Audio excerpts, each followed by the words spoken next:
ಅಲ್ಲಿ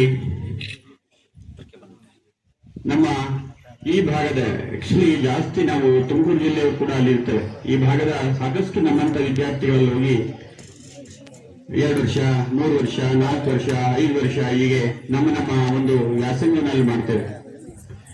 ಆ ವ್ಯಾಸಂಗ ಮಾಡುವಂತ ನಿಟ್ಟಿನಲ್ಲಿ ನಾವಲ್ಲಿ ಏನೋ ಒಂದು ಪ್ರವೇಶಕ್ಕೆ ಹೋದಾಗ ಅವರು ಯಾವುದೇ ಒಂದು ಫೀಸ್ ಅನ್ನು ನಮ್ಮ ಹತ್ರ ತಗೊಳ್ದಲೆ ಕೇವಲ ಒಂದು 800 ರೂಪಾಯಿಂದ 1000 ರೂಪಾಯಿ ಅಷ್ಟು ಮಾತ್ರ ತಗೊಂಡು ಒಂದು ಅಡ್ಮಿಷನ್ ಫೀಸ್ ಅಂತ ತಗೊಂಡು ನಮ್ಗೆ 3 ವರ್ಷ ಅಂದ್ರೆ ಇಡೀ ವರ್ಷ ಅವರು ನಮ್ಗೆ ಊಟ ಮತ್ತೆ ವಸತಿನ ಕೊಡ್ತಾರೆ.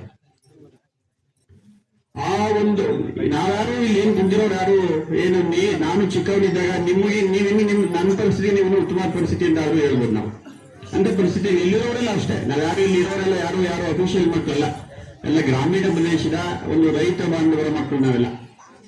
ಅವತ್ತು ನಮ್ಮ ತಂದೆಗಳು ಕೂಡ ನಿಮ್ಮಂತ ಕೂಲಿ ಮಾಡ್ಕೊಂಡಿರ್ಬೋದು ಅಥವಾ ಚಿಕ್ಕ ವ್ಯವಸಾಯ ಮಾಡ್ಕೊಂಡು ನಮ್ಮನ್ನ 1,000 ರೂಪಾಯಿ ಫೀಸ್ ಕಟ್ಟಿ ನಮ್ಮನ್ನ ಬೆಂಗಳೂರಿಗೆ ಕಳಿಸಿ ತಿಂಗಳ 100 ರೂಪಾಯಿ 50 ರೂಪಾಯಿ ನಮಗೆ ಖರ್ಚು ಕೊಟ್ಟು ಈ ಮಟ್ಟಕ್ಕೆ ತಂದಿಸಿದ್ರು.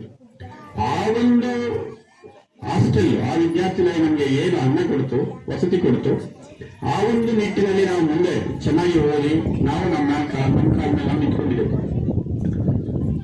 ಇಲ್ಲಿರ್ತಕ್ಕಂಥವ್ರು ಡಾಕ್ಟರ್ಸ್ ಇದ್ದಾರೆ, ಇಂಜಿನಿಯರ್ಸ್ಗಳಿದ್ದಾರೆ, ವೆಟನರಿ ಡಾಕ್ಟರ್ಸ್ ಇದ್ದಾರೆ, ಅತ್ಯಂತ ಪ್ರೊಫೆಸರ್ಸ್ ಇದ್ದಾರೆ, ವಿವಿಧ ಸಾಫ್ಟ್ವೇರ್ ಇಂಜಿನಿಯರ್ಸ್ ಇದ್ದಾರೆ. ಅವ್ರದೇ ಆದಂತ ಒಂದು ನಿಟ್ಟಿನಲ್ಲಿ ಅವರೊಂದು ಸಾಧನೆಯನ್ನು ಗೈದು ಅವ್ರ ಕಾಲ ಮೇಲೆ ನಿಂತು ಅವರ ಊರುಗಳಲ್ಲಿ ಅವರ ಸಂಬಂಧಿಕರಿಗೆ ಒಂದು ನೆರಳಾಗಿ ಒಂದು ಬದುಕ್ತಕ್ಕಂಥ ಒಂದು ಧಾರಣೆ ಕಂಡಿಟ್ಕೊಂಡಿದ್ದಾರೆ. ಆ ನಿಟ್ಟಿನಲ್ಲಿ ನಾವು ಅಷ್ಟೆಲ್ಲ ಫೀಸ್ ಇಂದಲೇ ಓದಿದಾಗ ನಾವೇನಾದ್ರೂ ಒಂದು ಸಮಾಜ ಕೊಡ್ಬೇಕಲ್ಲ, ವಾಪಸ್ ಕೊಡ್ಬೇಕಲ್ಲ. ಅವತ್ತೇನಾದ್ರೂ ಫೀಸ್ ತಗೊಂಡಿದ್ರೆ ನಮಗೆ ಮೋಸ್ಟ್ಲಿ ಈ ಒಂದು ಖುಷಿ ಇರ್ತಿತ್ತೋ ಇಲ್ಲೋ. ಅದಕ್ಕೆ ನಾವೆಲ್ಲ ವಿದ್ಯಾರ್ಥಿಗಳು ಸೇರ್ಕೊಂಡು ಏನ್ ಮಾಡಿದ್ರು, ಒಂದು ಟ್ಯಾಗ್ಲೈನ್ ಕೊಡ್ವಿ. ಅದೇ ಟ್ಯಾಗ್ಲೈನೆ ಈ ಮುಂದೆ ಇರ್ತಕ್ಕಂಥದ್ದು ಮರಳಿ ಶಾಲೆಗೆ ಅಂತ ಹೇಳಿ. ಅಂದ್ರೆ ಯಾವುದೋ ಒಂದು ಶಾಲೆಗೆ ನಮ್ಮ ವಿದ್ಯಾರ್ಥಿಗಳು ಇರ್ತಕ್ಕಂಥ ಅಥವಾ ಅವ್ರ ಹುಟ್ಟೂರುಗಳಲ್ಲಿ ಆ ಶಾಲೆಗೆ ಹೋಗಿ ಆ ಶಾಲೆ ವಿದ್ಯಾರ್ಥಿಗಳ ಜೊತೆ ನಮ್ಮ ಒಂದು ಎಕ್ಸ್ಪೀರಿಯನ್ಸ್ ಹಂಚಿಕೊಂಡು ನಮ್ದು ಉದ್ದೇಶ ಏನು, ಈ ಕಾರ್ಯಕ್ರಮ ಯಾಕೆ ಮಾಡ್ತೀವಿ ಅಂತ ಹೇಳ್ಬಿಟ್ಟು ಆ ವಿದ್ಯಾರ್ಥಿಗಳಲ್ಲಿ ಒಂದು ಸ್ಫೂರ್ತಿ ತುಂಬಿ ಆ ವಿದ್ಯಾರ್ಥಿಗಳು ಕೂಡ ನಾಳೆ ಮುಂದಿನ ದಿನಗಳಲ್ಲಿ ನಮ್ಮ ತರ ಒಂದು ಒಳ್ಳೆ ಉತ್ತಮ ವಿದ್ಯಾರ್ಥಿಗಳು ತಗೊಂಡು ಒಂದು ಅವ್ರ ಕಾಲ ಮೇಲೆ ನಿಂತ್ಕೊಂಡು ಅವ್ರ ಕುಟುಂಬಕ್ಕೆ ಒಂದು ಆಸರೆ ಆಗ್ಬೇಕು ಅನ್ನೋ ಒಂದು ನಿಟ್ಟಿನಲ್ಲಿ ಕೆಲಸ ಮಾಡ್ತಾ ಇದ್ದಾರೆ. ವಿಶೇಷ ಏನಪ್ಪಾ ಅಂದ್ರೆ ಇದು 10ನೇ ವರ್ಷದ ಕಾರ್ಯಕ್ರಮ. ಒಂದು ದಶಕದಿಂದ ನಾವು ಇದು ಮಾಡ್ಕೊಂಡು ಹೋಗ್ತಾ ಇದ್ದಾರೆ.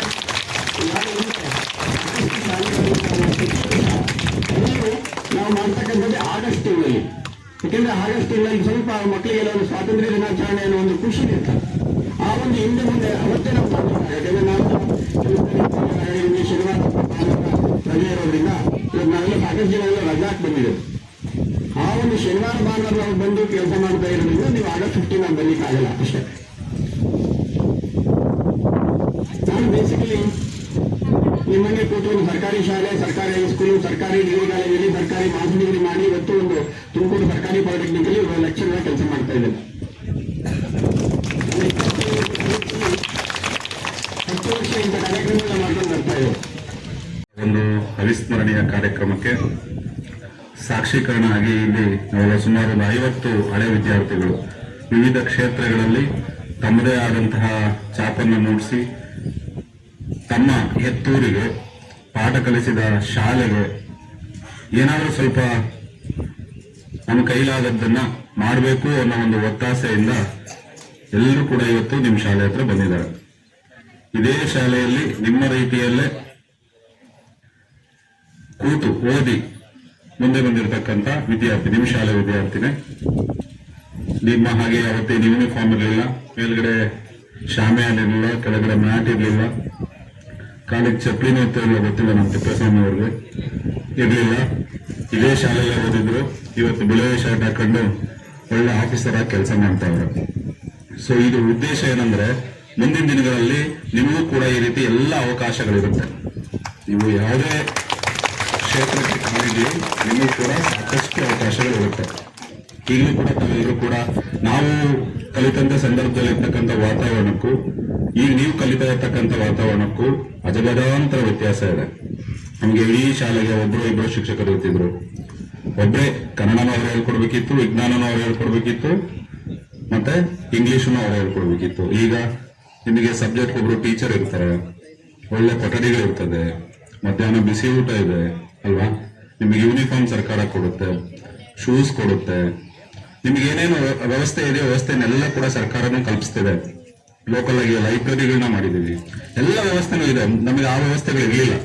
ಆದ್ರೂ ಕೂಡ ಅವಾಗ ಆ ಒಂದು ನಮ್ಮ ಯಾರು ಒಂದಷ್ಟು ತಮ್ಮ ಮನಸ್ಸನ್ನ ಮಾಡಿ ಶ್ರದ್ಧೆಯಿಂದ ಯಾರು ಕಲ್ತರು ಅವರೆಲ್ಲ ಕೂಡ ನಿಮ್ಮೂರಲ್ಲಿ ಇವತ್ತು ಒಂದು ಹಂತಕ್ಕೆ ಬೆಳೆದು ನಿಂತಿದ್ದಾರೆ. ನಿಮ್ಮೂರೆಲ್ಲ ಗುರುಸ್ತಕ್ಕಂಥ ಮಟ್ಟಕ್ಕೆ ನಿಂತಿದ್ದಾರೆ. ಸೊ ನೀವು ಕೂಡ ಮಕ್ಕಳೇ ಅದೇ ರೀತಿ ತಮ್ಮ ಜೀವನವನ್ನ ರೂಪಿಸ್ಕೊಂಡ್ರೆ, ತಮ್ಗೆಲ್ಲ ಗೊತ್ತಿದೆ, ತಾವೆಲ್ಲ ಕೂಡ ಕೃಷಿಕರ ಮಕ್ಕಳೇ ತಾನೆಲ್ಲರೂ, ಎಲ್ಲ ರೈತರ ಮಕ್ಕಳೇ. ಒಂದಷ್ಟು ಜನ ಯಾರು ಆಟೋ ಡ್ರೈವರ್ಸ್ ಇರ್ಬೋದು, ಒಬ್ರು ಇಬ್ರು ಶಿರಾಕೆನಕ್ಕೆ ಕೆಲ್ಸಕ್ಕೆ ಹೋಗ್ಬೋದು ಅಲ್ವಾ, ಒಬ್ರು ಟ್ರ್ಯಾಕ್ಟರ್ ಇಟ್ಕೊಂಡಿರ್ಬೋದು. ಅಷ್ಟೇ ಕೆಲಸ ಅಲ್ವಾ ಎಲ್ಲರೂ ಮಾಡ್ತಿರೋದು. ಯಾರಾದ್ರೂ IAS ಆಫೀಸರ್ ಮಕ್ಕಳಿದ್ದೀರಾ ಇಲ್ಲಿ? KAS ಆಫೀಸರ್ ಮಕ್ಕಳಿದ್ದೀರಾ ಇಲ್ಲಿ? ಇಲ್ಲಲ್ವಾ? ಒಬ್ರು ಸರ್ಕಾರಿ ಆಫೀಸರ್ಸ್ ಮಕ್ಕಳು ಯಾರು ಇದ್ದೀರಾ? ಇಲ್ಲ, ಯಾರು ಇಲ್ಲ. ನೀವು ರಿಯಲಿ ಏನು ಸಾಧಿಸಬೇಕಾದಂತಹದ್ದು ಬಹಳ ಇದೆ. ಯಾಕೆಂದ್ರೆ ನಿಮ್ಮ ತಂದೆ ತಾಯಿ ಅವರ ಜನರೇಷನ್ಗೆ ಅವರಿಗೆ ನಿಮ್ಮಷ್ಟು ಅವಕಾಶಗಳು ಸಿಕ್ಕಿಲ್ಲದ ಕಾರಣ, ಅಥವಾ ಅಂದಿನ ಅವ್ರ ಪರಿಸ್ಥಿತಿ ಸಹಕಾರವಾಗಿಲ್ಲದ ಕಾರಣ ಅವ್ರು ಯಾರು ಓದಿ ಆ ಹಂತಕ್ಕೆ ತಿಪ್ಪೇಸ್ವಾಮಿ ಅಂತ ಹೋಗಿಲ್ಲ ಅಲ್ವಾ. ಸೊ ನೀವು ಓದಿ ಅವ್ರ ಹಂತಕ್ಕೆ ಹೋದ್ರೆ ನಿಮ್ಮ ಮಕ್ಕಳನ್ನ ಇನ್ನು ಸ್ವಲ್ಪ ಮೇಲೆ ಕರ್ಕೊಂಡೋಗಿ ಶಿರಾ ಪ್ರೆಸಿಡೆನ್ಸಿಗೋ ಇಲ್ಲ ತುಮಕೂರು ಯಾವುದೋ ಒಂದು ಸರ್ವೋದಯಕ್ಕೂ ಸೇರಿಸಬಹುದಾಗುತ್ತೆ. ಅಂದ್ರೆ ಅವ್ರಿಗಿನ್ನೂ ಉತ್ತಮ ಮಟ್ಟ ಸಿಗುತ್ತೆ. ಸೊ ಆ ನಿಟ್ಟಿನಲ್ಲಿ ನೀವು ಓದಿನ ಬಗ್ಗೆ ಹೆಚ್ಚಿಗೆ ಗಮನ ಹರಿಸಬೇಕು. ಖುಷಿ ಆಗುತ್ತೆ ಇವತ್ತು ನಿಮ್ಮೂರಿಗೆ ಬಂದಿರೋದು. ನಾವು ನಿಂತರನ ಏನೋ ಒಂದು ಸಣ್ಣ ಹಳ್ಳಿಯಲ್ಲಿ ಬೆಳೆದಿರೋದು, ಇಲ್ಲೆಲ್ಲ ಇರೋರು ಫ್ರೆಂಡ್ಸ್ ಎಲ್ಲ ನಿಂತರ ಸಣ್ಣ ಸಣ್ಣ ಹಳ್ಳಿಯಲ್ಲಿ ಎಲ್ಲ ಬಂದಿರೋರು ನೋಡಿ. ಇವತ್ತೆಲ್ಲ ಇಲ್ಲೆಲ್ಲ ಕೂತಿರೋರು ಇದಾರಲ್ಲ, ಇಂಜಿನಿಯರ್ಸ್ ಇದ್ದಾರೆ, ಏನೋ ಡಾಕ್ಟರ್ಸ್ ಇದ್ದಾರೆ, ಸೈಂಟಿಸ್ಟ್ಗಳು ಇದ್ದಾರೆ, ಎಷ್ಟೋ ಜನ ಏನೋ ಬಿಸ್ನೆಸ್ ಮ್ಯಾನ್ಗಳು ಇದ್ದಾರೆ, ಕಂಪ್ನಿಗಳ ಮಾಲೀಕರು ಇದ್ದಾರೆ, ಆಮೇಲೆ IPS ಏನೋ ಪೊಲೀಸ್ ಅಧಿಕಾರಿಗಳಿದ್ದಾರೆ ಇಲ್ಲಿ, ಆಮೇಲೆ ಏನೋ ಈ ರಾಜಕೀಯದಲ್ಲಿ ನಾಯಕರಾಗ್ತಕ್ಕಂಥ ಕ್ಯಾರೆಕ್ಟರಿಸ್ಟಿಕ್ಸ್ ಇರೋ ಪೀಪಲ್ಗಳು ಇದ್ದಾರೆ ಇಲ್ಲಿ ಜನಗಳು. ಸೊ ನಿಮ್ಗೊಂದು ಕ್ವಶನ್ ಬರ್ಬೋದು ಈಗ ಅಲ್ವಾ, ಇವ್ರು ಹೆಂಗೆ ಇವರೆಲ್ಲ ಡಾಕ್ಟರ್ಸ್ ಆದ್ರು, ಇಂಜಿನಿಯರ್ಸ್ ಆದ್ರು, ಸರಿನಾ, ಹೆಂಗಾದ್ರು ಇವರೆಲ್ಲ ಅಂತ ಒಂದು ನಾನು 3 ಅಂಶಗಳನ್ನ ಹೇಳ್ತೀನಿ, ನೀವು ಅವನ್ನೆಲ್ಲ ಜ್ಞಾಪಕ. ಫಸ್ಟ್ ಏನಂದ್ರೆ ನಿಮ್ಮ ಮೇಲೆ ನಿಮ್ಗೆ ನಂಬಿಕೆ ಇರಬೇಕು ಅಲ್ವಾ. ಈ ಸರಿ ಏನೋ ಒಂದು ಮ್ಯಾಥಮೆಟಿಕ್ಸ್ ಯಾವ್ದೋ ಗಣಿತನೋ ಕನ್ನಡನೋ ಯಾವ್ದೋ ಇಂಗ್ಲಿಷ್ ಅಲ್ಲಿ 50 ಮಾರ್ಕ್ಸ್ ಬಂದಿದೆ ಅಂದ್ರೆ ಮುಂದಿನ ಟೆಸ್ಟ್ ಅಲ್ಲಿ 70 ಮಾರ್ಕ್ಸ್ ತೆಗಿತೀನಿ ಅಂತ ನಿಮ್ಮ ಮೇಲೆ ನಿಮ್ಗೆ ನಂಬಿಕೆ ಇರಬೇಕು. ಫೈನಲ್ ಎಕ್ಸಾಮ್ ಅಲ್ಲಿ 90 ಮಾರ್ಕ್ಸ್ ತೆಗಿತೀನಿ ಅಂತ ನಂಬಿಕೆ ಇರಬೇಕು. ಅವಾಗ ನೀವು ಓದ್ತೀರಾ. ಎರಡನೇ ಕಷ್ಟಪಟ್ಟು ಓದ್ಬೇಕು ನೀವು.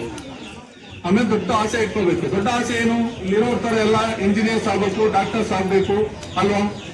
ನೀವು ಇಲ್ಲಿಂದ ಈಗೆಲ್ಲ ಇಲ್ಲಿ ಕುರುಬುರಾಮ್ನಳ್ಳಿಯಿಂದ ನಿಮ್ಗೆ ಶಿರಾ ಏನೋ ತುಮಕೂರು ಬೆಂಗಳೂರಿಗೆ ಹೋಗಕ್ಕೆ ಇಷ್ಟ ಅಲ್ವಾ, ಹೋಗಿ ಒಂದೆರಡು ದಿನ ಸುತ್ತಾಕೊಂಬರಕ್ಕೆ ಇಷ್ಟ ಆಗುತ್ತೆ. ವಿದ್ಯಾರ್ಥಿಗಳಲ್ಲಿ ಅಂದ್ರೆ ಆಯ್ಕೆಯನ್ನು ತುಂಬಾ ಇಂಪಾರ್ಟೆಂಟ್ ಆಗುತ್ತೆ. ಈಗ ನನ್ನ ಹತ್ರ ಈಗ ಒಂದು ಸಿಗರೇಟ್ ಇದೆ, ಒಂದು ಮ್ಯಾಚ್ ಇದೆ, ಯಾವ್ದು ಎತ್ಕೊಂತೀರಾ? ನಿಮಗೆ ಕೊಟ್ರೆ ಅಲ್ಲ, ಎರಡು ಇದ್ಕೊಂತೀರಾ ಇಲ್ಲ ರಿಶ್ವಲ್ ಹಾಕ್ತೀರಾ? ಈಗ ನಾನು ಅದ್ರಲ್ಲಿ ಸಿಗರೇಟ್ ಹಾಕ್ತೀನಿ, ಮ್ಯಾಚ್ ಬಾಕ್ಸ್ ನಾನು ತಗೊಳ್ತೀನಿ. ಯಾಕೆಂದ್ರೆ ಮೇ ಬಿ ಕರೆಂಟ್ ಮುಂದಕ್ಕೆ ಎತ್ಕೊಂಡು ಓದ್ಕೊಂಡು ಅಂತ. ಸೊ ಹಾಗಾಗಿ ಯಾವಾಗಲೂ ಒಳ್ಳೆಯದನ್ನು ಸೆಲೆಕ್ಟ್ ಮಾಡ್ಕೊಳ್ಳಿ. ನನ್ನ ಮನೆ ಇನ್ನೂ ಒಂದು ಕಡೆ ಫಂಕ್ಷನ್ ಒಂದು ಕಥೆ ಹೇಳ್ತಾ ಇದ್ರು. ಏನಂದ್ರೆ ಯಮರಾಜ ಅರೂಪ ಸತ್ತಿರ್ತಾರೆ ಅಂತ ಹೇಳಿ ಕನ್ನಡ ಬರ್ತಾರೆ. ಲೀಸ್ಟ್ ಅಲ್ಲಿ ಒಂದು ಫಸ್ಟ್ ಇರುತ್ತೆ, ಅವನು ಸತ್ತಿರ್ತಾನೆ. ಸೊ ಅದಕ್ಕೆ ಯಮರಾಜ ಬಂದಾಗ ನೀನು ನಿದ್ದೆ ಮಾಡಿಲ್ಲ ಇಷ್ಟು ದಿನ, ಸೊ ನಾನು ನಿಮಗೆ ಒಳ್ಳೆ ಪಾಯಸ ಕೊಡ್ತೀನಿ, ಸ್ವಲ್ಪ ತಿಂದ್ಬಿಟ್ಟು ರೆಸ್ಟ್ ಮಾಡುವಂತಾರೆ. ಬಟ್ ಅವರೆಲ್ಲ ಸ್ಲೀಪಿಂಗ್ ಟ್ಯಾಬ್ಲೆಟ್ಸ್ ಹಾಕಿರ್ತಾನೆ. ಸೊ ಯಮರಾಜ ಮಲ್ಕೊಂಡ್ಬಿಡ್ತಾನೆ. ಮೇ ಬಿ ಒಂದು 2-3 ದಿನ ಮುಂದಕ್ಕೆ ಪೋಸ್ಟ್ಪೋನ್ ಆಗುತ್ತೆ. ಸೊ ಅದಾದ್ಮೇಲೆ ಯಮರಾಜ ಎದ್ಬಿಟ್ಟು ನನಗೆ ನಿದ್ದೆ ಮಾಡಿ ತುಂಬಾ ದಿನ ಆಗಿತ್ತು, ಇವತ್ತು ನೀನು ನನಗೆ ಒಳ್ಳೆ ನಿದ್ದೆ ಮಾಡ್ತಾರೆ ಮಾಡಿದೆ ಪಾಯಸ ಕೊಟ್ಟಿದ್ದರಿಂದ. ಸೊ ಹಾಗಾಗಿ ನಾನು ನಿಮ್ದು ಫಸ್ಟ್ ಲಿಸ್ಟ್ ಇತ್ತು ತಂದು ಲಾಸ್ಟ್ ಆಗ್ತೀನಿ ಅಂತ ಹೇಳ್ತಾರೆ. ಬಟ್ ಅಷ್ಟೊಳಗಡೆ ಒಂದು ಪಾಯಸ ಕೊಟ್ಬಿಟ್ಟು ಆ ಫಸ್ಟ್ ಲಿಸ್ಟ್ ನ ಲಾಸ್ಟ್ ಹಾಕಿರ್ತಾನೆ. ಸೊ ಲಾಸ್ಟ್ ಅಲ್ಲಿ ಇರೋದನ್ನ ತಿರ್ಗಾ ಮತ್ತೆ ಏನಾಯ್ತು ಫಸ್ಟ್ ಆಗ್ತಾನೆ. ಸೊ ಹಾಗಾಗಿ ದಯವಿಟ್ಟು ಯಾವಾಗಲೂ ಒಳ್ಳೆಯದನ್ನು ಚೂಸ್ ಮಾಡ್ಕೊಂಡು ಒಳ್ಳೆಯದನ್ನ ಮಾಡಿ ಒಳ್ಳೆಯದಾಗಲಿ. Thank you.